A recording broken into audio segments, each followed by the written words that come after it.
the museum because obviously First Nations is a big part of the history and, well, the Weyburn and Saskatchewan, so in the area. So we definitely have this display out with a bunch of the different artifacts and things they used. Can you tell me a little bit about this cart? That cart is a replica of an old Red River cart. So it's not actually, yeah, it's a replica, but it's definitely pretty neat. They always said they could always hear them coming because they never oiled the wheels and stuff, so they were very loud. Okay, and this is an pretty old wheelbarrow here? Yeah, definitely very old. 1857. But brought to McTaggart in 1920s, so.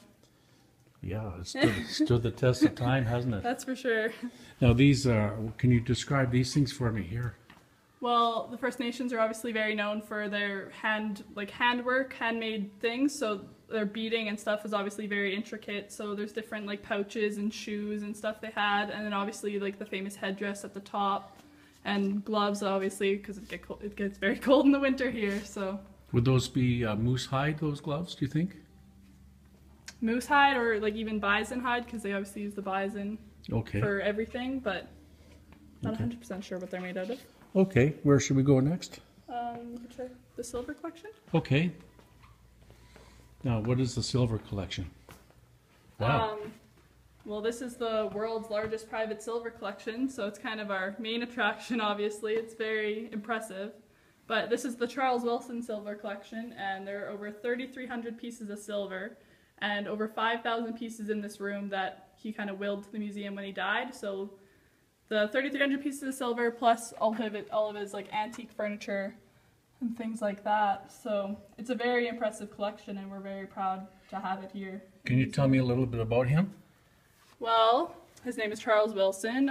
He was born in England, but moved to Canada with his family in 1907 or 1905. I can't remember the exact year.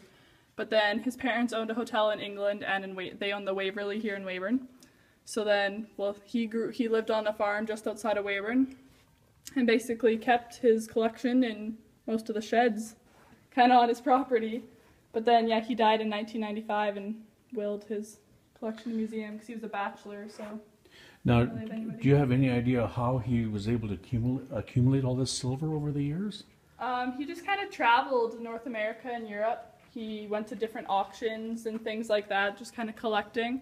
Well, we can't really ask him why I guess he started collecting the silver, but we kind of believe it's because his mom kind of had a little bit of silver. Like a few pieces in here say they belong to his mother and stuff like that. So that's kind of just how we believe he started coming up with this collection and deciding he wanted to collect. So. Okay. What is your favorite part of the museum? What do you like the best? I personally like we have exhibit on the Souris Valley mental hospital, so I find that very interesting, and as well as the war display because I love war history. So can we look at those next? For sure, yeah. Okay.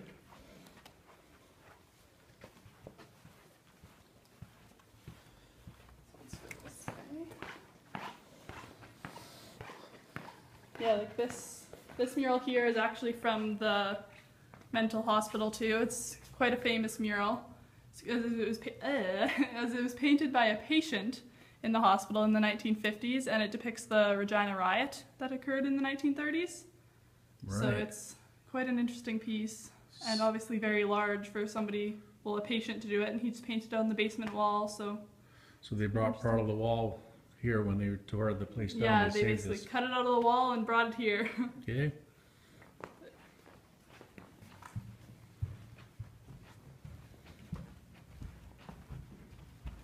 Oh, this is neat. Yeah, so this just kind of gets into our main room. So we have a bunch of little exhibits, kind of little rooms and stuff. So this is one's office stuff, and there's an old safe from the Security Bank in the corner. We still use those typewriters in our newsroom. They're pretty neat, that's for sure. Not quite. They're a little more modern than that. But yeah, the war display is in the corner. I like that one a lot. But then there's the general store, we have music.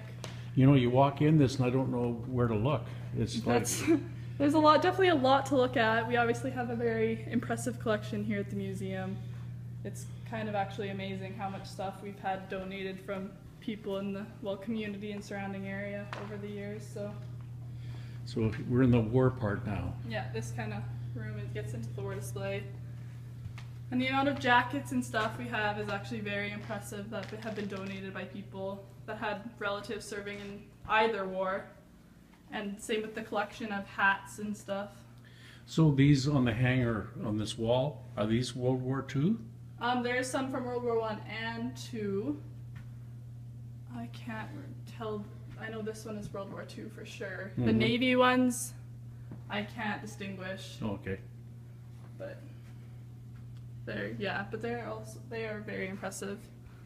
And I like this collection of things, just the kind of little things that would have been used, like very cool, obviously, like the gas masks that were used in the war, and same with like handcuffs.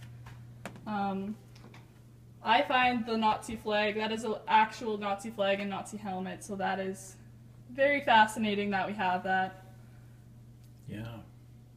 Because, yeah, we have the whole story behind the flag, and I find it amazing. What's the story behind the flag? It hung over Bruges, Belgium during World War II, and then the mayor gave it to a lieutenant of some sort, but then somehow it ended up in Weyburn. That's the part we don't have. But yeah, it was hung over Bruges, Belgium during World War II, so...